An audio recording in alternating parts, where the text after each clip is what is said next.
Para po to sa mga taong may sakit sa puso, may bara sa puso, pero walang pera pang opera. Actually, linyang-linya ko to bilang cardiologist, bilang internist, habang nagte-training ako. Ang dami talagang maraming may bara sa puso, masakit ang dibdib, pero kailangan magpa-angiogram, mahal ang angiogram. Yung angioplasty, yung maglalagay ng wire sa singit, bubuksan yung ugat, lalagyan ng parang spring or stent, mahal din yon. Abot ng mga 500,000 yon or more. Tapos kung barado talaga yung ugat, yung mga triple bypass, quadruple bypass, mahal din yon, million din, wala talagang libre. Pero meron tayong good news sa ilang mga pasyente. Merong isang pangyayari, actually matatawag ko quote-unquote miracle to, na kahit barado ang puso at walang pera pang opera, pwedeng gumaling yung pasyente in a few instances. Okay? Parang natural heart bypass siya. Okay? Hindi to fake, hindi to magic, hindi to panloloko. Tunay po to nangyayari. Actually, nasa picture na to yung natural heart bypass eh. Kung nakikita nyo lang eh. Pero baka mahirap nyo maintindihan tong picture na to. Mamaya, explain ko. Barado yung main ugat. Ito yung angiogram to. Ito yung tatlong malaking ugat to. Barado. Pero kahit barado tong ugat, ine-expect namin yung pasyente, dapat nakaratay na, hindi na makagalaw. Pero itong pasyente, walang sintomas, malakas, tumatakbo. Okay. So, bakit baradong-barado ugat niya? Dapat operahan na siya, pero wala siyang sintomas, parang okay na okay siya. Alam niyo bakit? Meron siyang natural na ekstrang ugat na binigay ng Diyos sa kanya. Ayan yung mga ekstrang ugat. Pakita mo nga, Doc Lisa. Pag nakakita kami ng mga consultant ko ng ganito, ibig sabihin, parang miracle, pampabuhay. Ayan, no, ang daming dark areas na puro ugat, to. So, barado nga yung main highway niya, parang EDSA yan, barado, pero yung daanan niya sa Guadalupe, sa Ortigas, sa Cubao, lahat, sa Shaw, bukas lahat. Lumaki pa yung daanan niya sa Shaw, sa Ortigas. Kaya, kahit barado yung EDSA, walang traffic, paano? Lilipat lang yung dugo eh. So, nawalan ng daanan dito, pero lilipat lang. Yung iba dumaan dyan, no? Kaya dumami siya. Mas malinaw na picture. Yan, no? Ito yung mga ugat natin sa puso. So, ito nagbara bigla, na heart attack siya, wala siyang extra natural highway. Wala siya nitong collateral. Walang oras na bara eh. Kaya ito kita mo, namuti na heart attack, namatay yung puso, nangitim, nagkalyo, nagpeklat, pwedeng mamatay yung pasyente. Pero itong kabilang pasyente, mas swerte. Unti-unti nagbara tong ugat niya, same ugat, pero kita mo, meron siyang extra highway. Ang daming extra, 1, 2, 3, 4, 5, 6, 7. Ang dami niyang extra daanan. So kahit nag-block yung EDSA niya, ang dami niyang daanan sa side, ang ganda. So tuturuan ko kayo, bakit may pasyenteng sinuswerte na nagkakaroon nitong extra collateral, ang tawag namin yan bilang cardiologist, at may pasyente na, sabihin natin, hindi gumagawa, na medyo mas hindi swerte. O, kaya ito mahaba buhay ng pasyente, may collateral. Ito hindi mahaba. At magbibigay tayo ng tips, paano paparamihin to. Okay, paano paparamihin itong natural ugat na dapat maliit na maliit lang yan. Actually, may ugat talaga yan. Maliit lang. Kumbaga kung ito EDSA, dapat yung mga daanan sa tabi, let's say yung Shaw, dapat mga 1 lane lang yun normally. Pero may tao, yung daanan na extra niya, hindi 1 lane, naging 2 lane, 3 lanes din. No? Ang lalaki na. Oh. Nakita na nga sa angiogram, ayan, no? Ang dami niyang extra daanan. Lusutan. So, explain ko muna sa inyo, ito yung healthy na puso, may konting bara na ng taba, cholesterol, ito mas marami ng bara. Bakit nagbabara muna yung puso natin? Mas maganda nga, hindi magbara eh. So, dahil sa sigarilyo, number 1, high blood na hindi ginagamot, diabetes na hindi ginagamot, maraming matatabang pagkain, high cholesterol, stress, may nakakabara din, at overweight, at lahi. Kung ang magulang nyo, maaga nagkaroon ng sakit sa puso, nasa dugo eh. So, nasa dugo nyo, maaga nagbabara ito. So, oras na magbara yan, chest pain ang sintomas. Usually, 5 to 15 minutes, sasakit ang dibdib pag napapagod, akyat ng palapag, 1 to 2 floors, sasakit yan. Ito yung tunay na sakit sa puso. Yan. Ganyan na itsura, Levinsay. Pag tinuturo isang daliri, hindi ito sakit sa puso. Itong A lang ang sakit sa puso. Pwede na rin itong B. Itong C, minsan pwede rin dito sa kaliwang braso. Pero pag tinuro, hindi na yan sakit sa puso. So, A, B, C, sakit sa puso. Normally, pag may bara yung ugat, pag nakita sa angiogram, ang gagawin ng mga cardiologists at yung mga cardiovascular surgeon, either lalagyan ng stent, angioplasty. Ayan o, barado, nilagyan ng spring para ibuka. Okay rin to, maganda to, mahal lang. Okay, pero pwede to, life-saving yan. Ito, mas sure. Ngayon, kung maraming ugat ang barado, 3, 4, at sira-sira na yung mga ugat masyado, sasabihin ng doktor nyo, hindi na kaya lagyan ng maraming stent o spring. 'Di ba? Sobra na dami ilalagay, kailangan na i-bypass. Ibig sabihin, bubuksan yung dibdib, kukuha ng ugat dito sa paa, tapos magduduktong na lang. Iduduktong nila mula doon sa walang bara, tapos ilalampas nila doon sa may kasunod. Parang gagawa siya ng paikot. Kung yung EDSA na parang barado, igagawa siya ng isang lane na paikot. Diba? Pero ang problema lang dito, bubuksan ng dibdib. So, major operation. May konting risk yun. Diba? May risk yun. Okay? So, ito yung sinasabi ko, may taong swerte, kahit barado, may maliliit na ugat na collateral. Ayan, no? Pero medyo maliit pa to. Ibig sabihin, may mga ibang daanan. So, kahit nagbara to, hindi pa mamamatay itong part ng puso kasi meron pang dugo na nagbibigay ng buhay konti. Okay?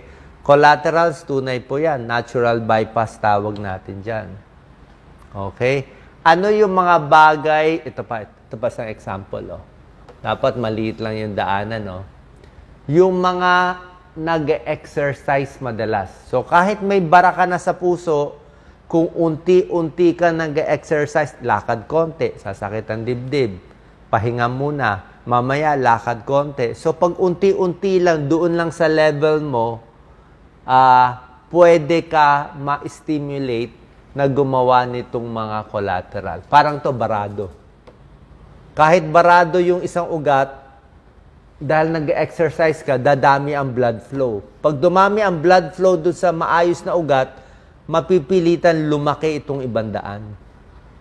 Parang kung barado yung EDSA, so wala nang choice yung mga tao, dadaan na sa Ortigas, sa Shaw, sa iba pang pakanan, kung ano pang mga daanan dyan, o baka dito sa may Buendia, Makati. So, mapipilitan sila maghanap ng ibang daan. So, itong mga ibang daan na dinadaanan nila, lumalaki. Yun ang gusto natin, lumaki itong Shaw Boulevard, lumaki itong sa may ibang daanan, lumaki itong sa may Buendia. Pag lumalaki yan, ay kahit magbara na yung main EDSA mo, mabubuhay na. Yung mga tao, aabot pa rin ng Quezon City. Kasi meron na extra daanan eh. Hahanap na ng bypass road. Kaya nga tinawag na bypass road eh. Natural bypass road. I hope naintindihan nyo ano meaning. Yan ang maganda sa puso. Ito, isa pang example. Oh. Dapat itong mga ekstrang daanan natin, itong sinasabi ko sa yung Shaw at ibang daanan, maliit lang dapat yan. 1 lane lang dapat yan eh. Bakit 1 lane? Kasi gumagana yung EDSA mo and C5 yan. Oh. Pero oras na nagbara yung isang major highway, may tao sinuswerte, lumalaki itong maliit na to. Imbis na 1 lane, naging 2 lane, 3 lane, nabubuhay. Barado to, pero nabubuhay to, buhay pa rin tong part ng puso. Nasabi ko lang sa inyo, ang katotohanan dito, hindi lahat ng tao magkakaroon ng ganito. So, bakit may taong nagkakaroon ng natural heart bypass? Bakit may taong hindi? Hindi natin alam. Hindi natin alam pa. Pero may mga bagay na pwede ma-stimulate or mapilitan o para pinipilit mo siya gumawa ng maraming ugat. Isa dito, exercise. Pero yung exercise mo dapat yung tamang-tama lang kasi nga konti na blood supply mo eh. Tamang-tama lang na hindi rin sosobra. May bara na, sumasakit na ang dibdib mo. So, yung puso mo, mag-iisip ng paraan, ako, maha-heart attack na to. Kaya gagawa na siya ng paraan na pipilitin na niya palakihin itong maliliit. Pag nag-exercise ka unti-unti, dumadami ang dugo dito. Pag dumami ang dugo dito, lalaki siya pa konti-konti. Kaya paano exercise dapat mong gawin? Konti-konti, 3 minutes a day lang nga eh. Biro mo 3 minutes lang sa una, tapos 10 minutes, 5 minutes, 10 minutes, unti-unti. Pag napagod, pahinga. Galaw-galaw para hindi pumana yan. Unti-unti pataas. Pag may bara na sa puso, tulad na sinabi ko, ang shortcut dito, pa-check up tayo sa cardiologist, sa surgeon, gusto nila bypass, gusto nila angioplasty, mamahal lang nga, di ba? Kung may pera, okay, di ba? Walang kaso. Kung walang pera, ganito gagawin natin. Unti-unti, lakad, pwede. Hugas-hugas plato, pwede. Ayaw mo, magbubuhat ng mabigat. Umiiri, magbubuhat, iiri sa pagdumi, bawal yan. O, pwede kang ma-heart attack kasi mababawasan yung blood supply sa dugo. Ito, yung mga mabibigat na gawain, iwas. Yung ganito lang, light, very light exercise. Tsaka dapat malamig. Marami kang hangin, marami kang oxygen. Huwag sa mainit na lugar, hindi makahinga. Oras na may sintomas na, oops, tama na. Okay? Pag nakaramdam na, medyo hanggang dun lang, limit na. May mga bagay na nagpapalala sa bara sa puso, di ba? Gusto natin huwag magpalala. So, konting exercise lang sa tama lang. Pag sobrang lamig, actually, medyo malamig gusto natin. Mga 23 degrees, 25 degrees.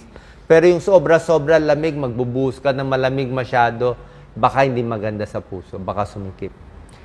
Malakas kumain, okay? Pagkakain tayo, mas maganda pa konti-konti. Mga half cup rice, 1 cup rice, konti lang. Kasi yung mga may sakit sa puso, pagkakain kayo ng 3 platong kanin, ang daming mga ulam, lahat ng dugo pupunta sa tiyan. Diba? Kailangan digest eh. Pag pumunta yung dugo sa tiyan, mawawalan ng dugo sa puso, mababawasan. Sasakit ang dibdib mo. Pag busog, di ba, hirap huminga. Kaya dapat konti-konti lang.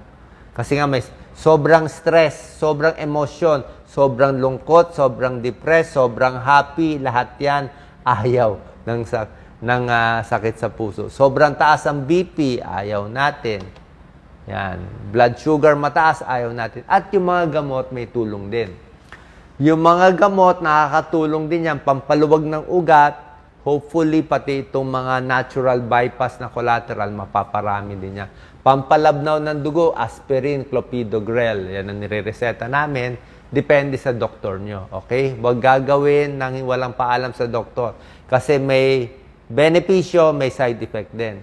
Pag mataas ang cholesterol, di gulay, isda, oatmeal, di ba? Green leafy vegetables.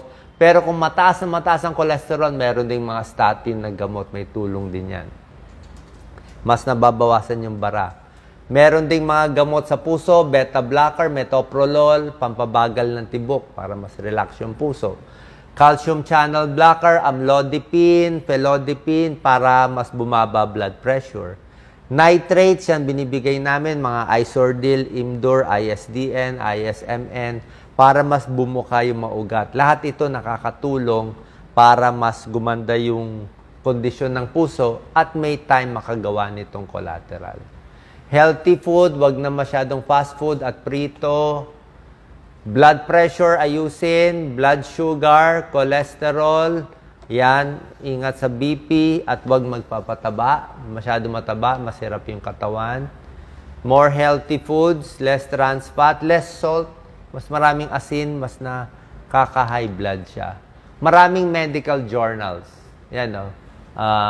Saan ba to? BMC to. Mga sikat na journal to eh. So, pinag-uusapan itong natural bypass or collateral circulation of the heart Ano yung nagpaparami nito? Yan ang gusto natin. Na sa natural na paraan, meron tayong mga ekstrang daanan. Okay? Sana po nakatulong tong video.